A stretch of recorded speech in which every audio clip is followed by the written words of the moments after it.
Hello everybody, I'm Exosuit, and this is a Natural Selection 2 tutorial. I'm going to teach you all about playing as the Marines, everything you need to know to jump into game and be useful to your team. I'll teach you about the UI, all the weapons and items, and about basic strategies and tactics that you'll use against the aliens. I'm not going to go in depth into the tech tree or any of the weird stuff like that. You can watch my Marine Commander tutorial if you want to learn sort of the deep way that the Marine team works. This is just what you need to be a grunt. So, to start right off the bat, let's take a look at the Marines.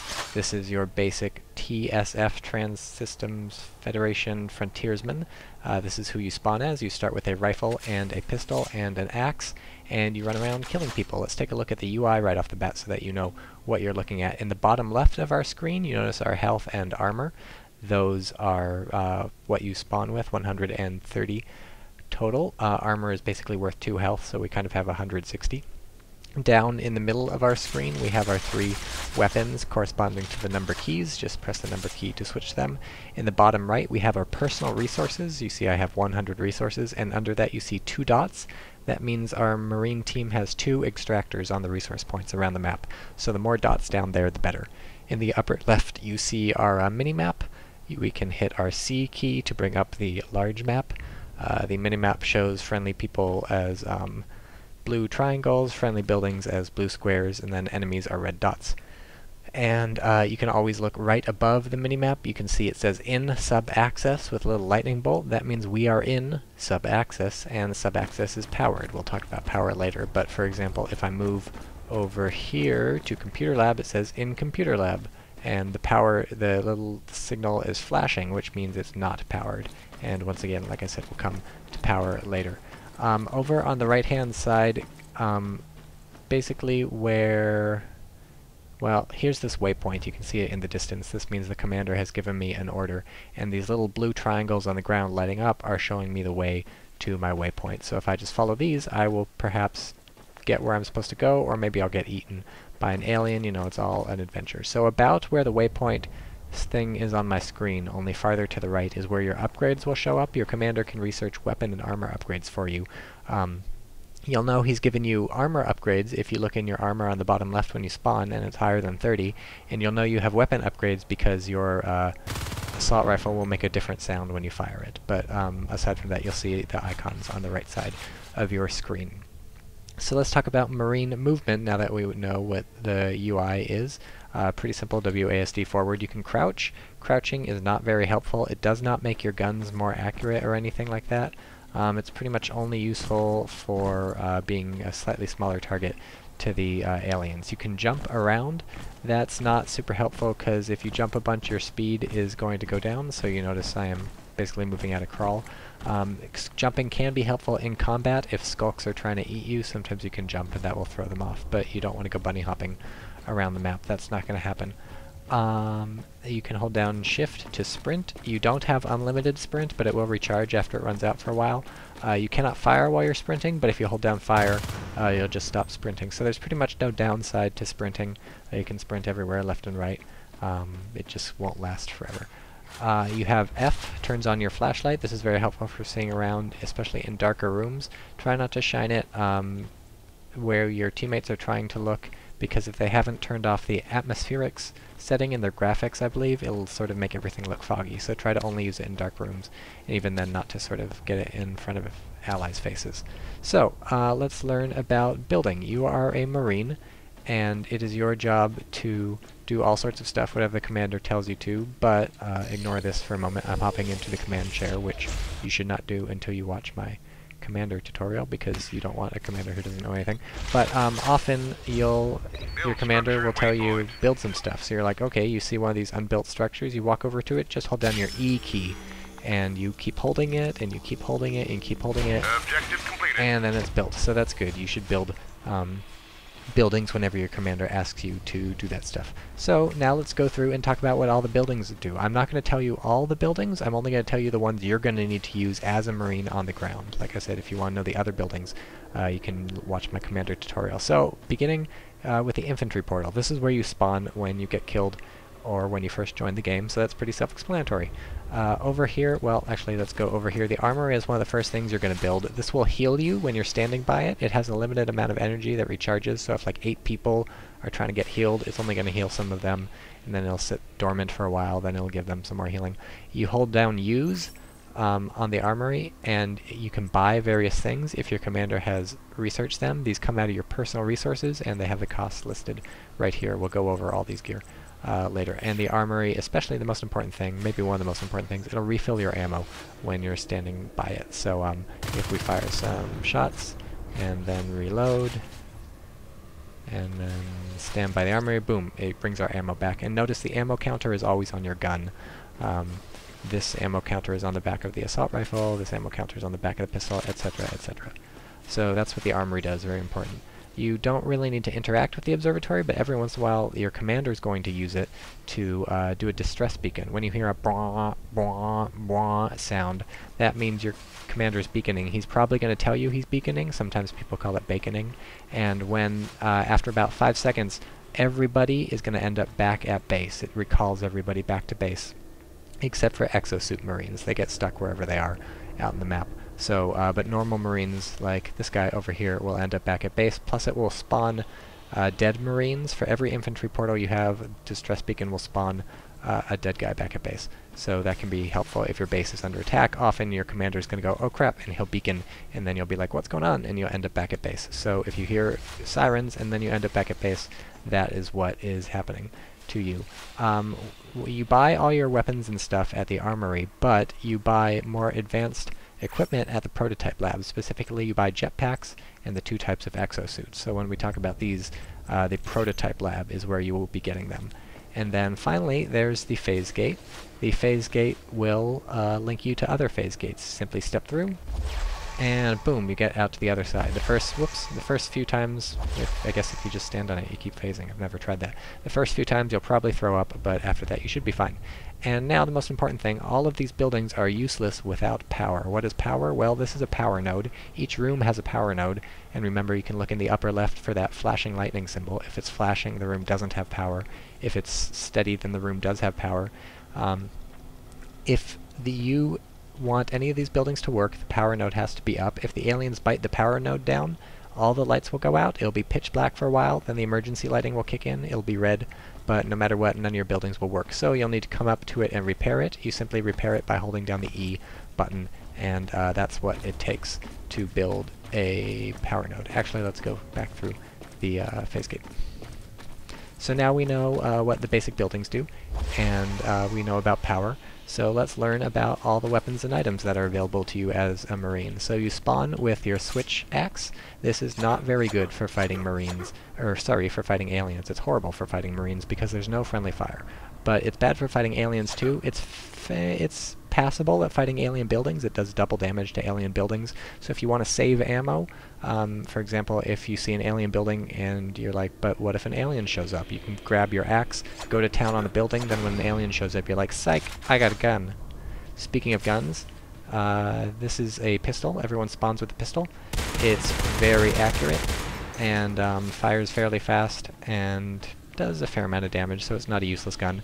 All of these weapons are not at all affected by moving or jumping or crouching or anything like that. Your accuracy is always the same, whatever it is. Replacing the axe is a welder. You can buy a welder at the Armory. This will, when you use it on friendly Marines, if they've lost any armor, it'll repair the armor that's lost.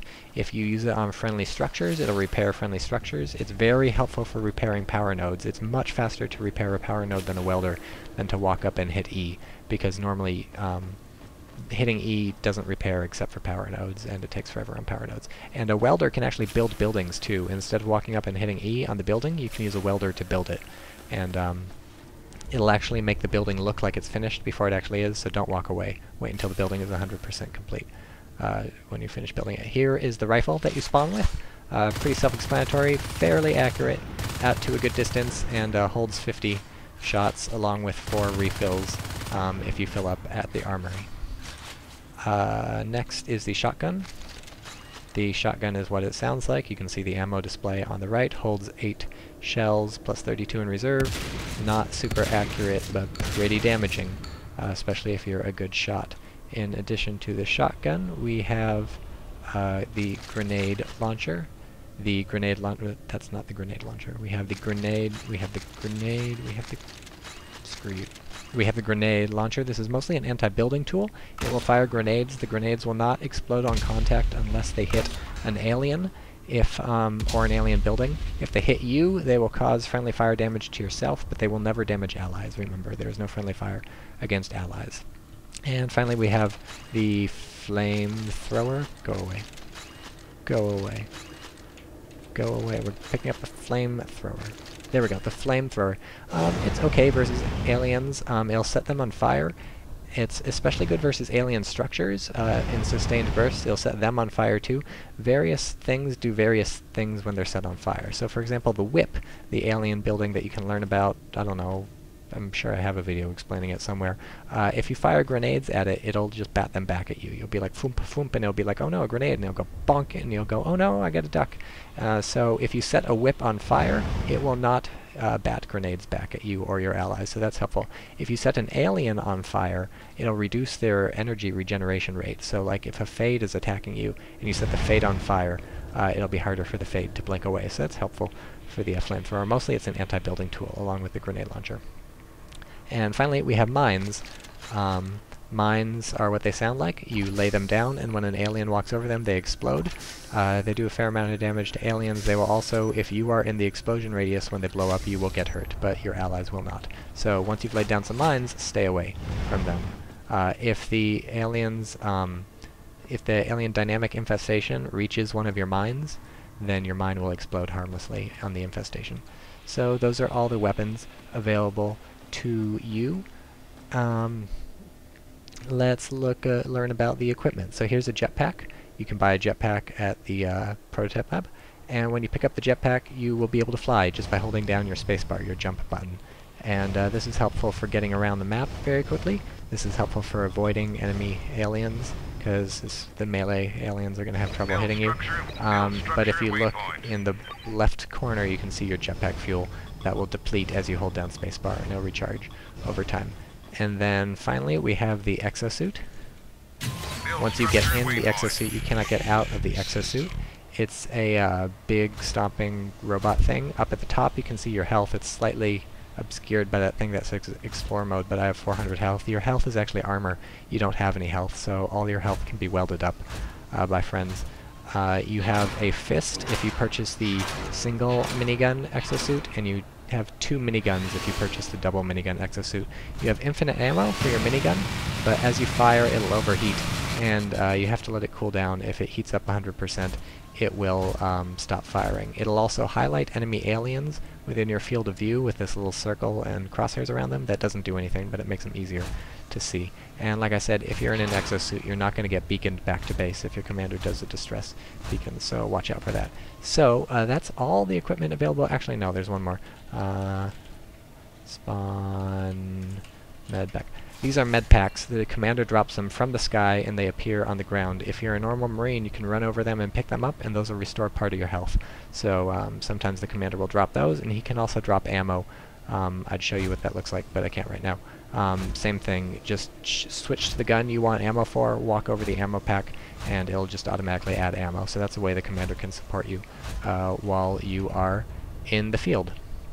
So now we've learned all the basic sort of tools available to the Marines. Now we're going to learn some basic tactics so that you know what people are talking about when they're telling you to do stuff and screaming at you, or you're in game and you're like, what am I supposed to be doing? So one thing that Marines are often doing is especially in the beginning of the game, is they're securing resource towers.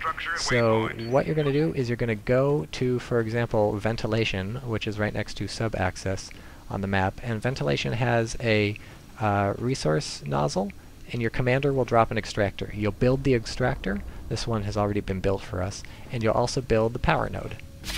And you'll hold down E until it's built, and then your extractor will be up and running, and then you'll want to defend these for the rest of the game. So if you ever see an alien attacking them, you should go there on your map and stop it. So that might seem like a very simple concept, but often Marines at the beginning of the match are just running around like headless chickens and don't know what to do. This is what you should be doing. Go find an extractor, or go find a resource nozzle, build an extractor, build the power node. And in fact, if you head over to a resource nozzle and you're just chilling out, you can hit X, and then this will bring up your communication menu, and you can hit H, request order, and that'll tell the commander that you're waiting for an order. Typically, that means you want a resource tower right there. And in fact, you can do all sorts of stuff with this. You can taunt.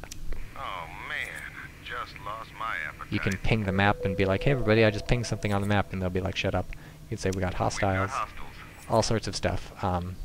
Oh, you can also request med packs or ammo, so that's very helpful for telling the commander that you need some help. So that's a strategy that you'll want to be doing the entire game, securing those resources, but especially at the beginning of the game. And you'll want to move in packs probably to do that, 1 or 2 Marines at the minimum to secure resources, so spread out on the map and get those. But what about when we're slightly farther into the game? What else should you be doing? So often what you're trying to do as Marines is take down alien hives. You want to stop the momentum that the aliens have and keep them from getting hives all over the map. So you can only do this in coordinated assaults, so your commander is often going to try to get you together to attack a hive. So there's different kinds of ways that people typically attack the hive. The simplest way is just walking to the hive. So the commander might say, everybody go to data core. And if you hear that, okay, get to data core. Wait for your friends if they're coming along too, but you just all walk in a group to data core, and when you get to data core, you look for the hive, and when you see the hive, you shoot it. First, let's get to data core. Dum-de-dum-de-dum. Oh no, we see some infestation. This means aliens. Oh no, what's gonna happen? Oh look, it's the hive. So you show up and you shoot it. Pretty simple. The slightly more complex version of walking to the hive is beaconing and then walking to the hive. For example, the commander will do a distress beacon, and everyone will end up back at base, and then he's like, okay, now walk to the hive, because you're all in one place. If you're like scattered around the map and you walk to the hive, you're probably just going to get picked off before you get there. So beaconing back means you can all go in a group, and it also means it gives you time to purchase like weapons and stuff, so you can all buy shotguns and then walk to the hive. Slightly more complex than beaconing is beaconing and phasing, or simply phasing. So often Marines will build a phase gate right outside the hive. For example, we could be in this room, and the commander would drop you a phase gate, and you'd build it, and then he'd say, okay, everybody phase to pipe junction and go to data core. So when you hear that, you find the nearest phase gate, go through it, pop out in pipe junction, wait for everybody else, and then you walk into data core and shoot it. If you have a phase gate in base and a phase gate right outside the hive, often the commander will beacon back to base. Everyone will phase through from base to the hive. So these are very simple concepts once you get used to them, but you need to understand what people say when they're like, okay, I'm beaconing, everybody phase to pipe junction, get to data core. That's what it means. You're attacking the hive or you're attacking something. The commander wants you in some place, and he's telling you to use phase gates to get there, or something like that. So always phase to wherever people tell you to phase. Always be ready for beacons when you hear beacons, stuff like that. So there's other ways of attacking a hive besides just walking in like a bunch of jerks and being like, alright, we're here to shoot. We're here to kick ass and blow bubble gum, and the commander hasn't dropped us any bubble gum. So slightly more advanced is a Jetpack Rush. Everybody buys a jetpack, or the commander drops jetpacks. Normally you buy them with personal resources, but the commander also has the ability to drop these things for you. So if he does that, you should be very thankful. But often everyone will buy jetpacks, and then they'll all jet to the hive, because once you have a jetpack you can move pretty fast. So when that's happening, just follow a teammate that looks like they know where they're going, and just follow them with your jetpack. It should be pretty simple. And once you jetpack into the hive, you can continue with the attack like normal. So finally, there are 2 other ways that are typically used to attack a hive. There are exotrains and arc trains. An exotrain is you get a bunch of people with exosuits, like 2 or 3, and they walk to the hive, and everybody else follows them, especially with welders. And your job, if you're in the exosuit, is to walk to the hive and kill the hive and everything in between you and the hive. And your job, if you're not in an exosuit, is number 1, to keep the people in exosuits welded up so that they don't die, and number 2, to keep them alive in other ways. So skulks will often try and get behind the exosuit and bite them down, and it's hard for the exos to fight back, so you shoot the skulks off of the exos. And so in this thing you have a coordinated push. The exosuits are moving as the main component of the push, and you're supporting the exosuits. Finally, you have arc trains. It's called an exo train because it's like a choo-choo train. You got the exo at the front and everybody trailing behind. Finally, there's arc trains. An arc looks like a little robot that drives along the ground. You can go look it up on YouTube or something. And what they do is they set up, the commander commands them, they're driven by AI. Let's say the commander would get an arc right here, he'd deploy it, it would go immobile, and then it would start shooting through the wall at any alien buildings that it can see. So what you're going to do when the commander's doing an arc train is he's going to build a bunch of arcs, and he'll be like, okay, we're doing an arc train to data core or something, and you'll see the arcs start to move out. And so your job is to follow the arcs, protect them, weld them if they get attacked, and when you get to the hive and they set up, somebody's going to need to either scout for them, because they can only shoot at something that the team in general has vision of, or the commander will scan the hive and they'll get vision that way, and then your job is just to protect the arcs while they fire. So that's another way of attacking the hive. Now in all of these hive attacks, and especially in the ones where you're walking or you're phasing or you're beaconing or you're jetpacking, the ones where you're doing the damage rather than the exos or the arcs, you're going to have to choose what to attack when you're attacking the hive. So don't really have to bother with the cysts. The cysts just spread infestation. They're pretty harmless. Top priorities are eggs. These are where aliens spawn out of, so kill these and they won't be able to spawn back and kill you. If you're in an exosuit and you walk on an egg, it will die. You can just squish them by stepping on them, so that's very, very helpful. If you're in an exo, please do that. You should kill the eggs, number one. Another thing to look for is alien upgrade structures. You don't really know what those look like, but you'll learn eventually. If you can take those alien upgrade structures out, that will cripple the alien team, because they will be less able to upgrade themselves. So take those out, and then especially the hive is a big thing. You'll want to be shooting the hive when you're attacking the hive. So probably go for eggs, go for upgrade structures, and go for hives. Sometimes the commander will say, just shoot the hive, and so then you'll probably want to ignore the upgrade structures and maybe even ignore the eggs, because you want to get as much damage in on the hive as possible in as short amount of time as possible to take it down. So that's mostly what Marines are going to be doing. They're going to be attacking hives and securing resource nodes around the map, and then trying to keep them from dying. Listen to your commander. Go where he tells you to do. So let's talk about also some general tactics for Marines. Not like where to go and stuff, but how to behave whenever you're going places. So number one, probably don't go into vents. If you have a shotgun, you can chase someone into vents, but otherwise this is a very dangerous place to be for Marines. You should be walking around. Second, you should try and engage the aliens from as far away as possible. Almost all the aliens are melee attackers, and the ones that aren't, the lurk, can't really get into a shooting match with you. They have to be sort of flying around and have to be careful because they don't have a lot of health. So imagine I'm over in this room, and I see on my map that a skulk is biting the ventilation resource extractor, the one in here. So when I come in, I want to be shooting the skulk from as far away as possible. Like right here is where I want to start shooting the skulk. Now if he's smart, of course he'll be behind the extractor, like right here, and so you'll have to come up and get him. But you know, you want to keep your distance from him and not get close if possible, and you always want to be engaging aliens from far away if you can do that. This is where having a teammate is helpful, because the next tip after shooting people from a distance is to stick together. So if I'm right here, I can have a teammate go around the side and shoot the skulk, or we can both just bum rush him and he'll probably freak out and like jump off into the nothingness or something, and now I'm fucked. But you should always be walking around with a teammate. That's unfortunate. At least one teammate. A lone Marine is pretty much screwed in natural selection. You need to be with friends. So we're going to stick close to this guy, even though he's a robot. And that was not nice of me. So stick together. You can't do any friendly fire, so you feel free to cover your ally, and if someone starts attacking him, you can just be like, "Ah, shoot the skulk," and you don't have to worry about shooting your friendly person. So stick together, cover each other. Third tip. Always be checking everywhere. So aliens can climb on walls, they can go invisible, they can go silent. Fucking aliens can do anything, and they are everywhere. So whenever you enter a room with a place aliens can hide, check behind you, check to the sides. There could be an alien waiting up here, there could be an alien waiting up there, there could be an alien waiting up here. Well, not really, there's not enough space for that. I go in here, there could be an alien waiting up here, there could be aliens waiting up here. Just every time you check a room, every time you enter a room, check behind you, check above you, look around, and always be aware that even if you checked, they might have been cloaked and also silenced.